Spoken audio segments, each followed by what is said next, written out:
Alright, let's get him on his belly first. Do you want me to It lay could be on down? your lap or on your tummy, whichever you would rather. He's little enough, you can lay him across there. Alright, let's see what we got today, Big Man. Same little problem I found the other day in here.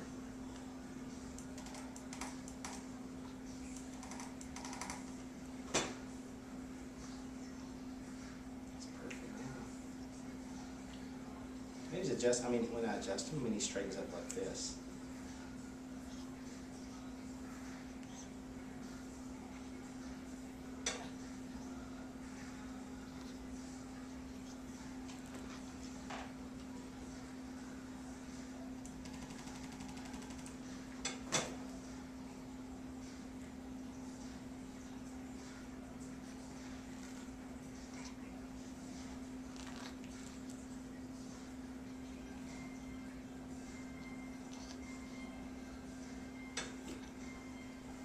He's moving great. Now let's get him on his back with his head down here or here, whichever you're more comfortable with is fine.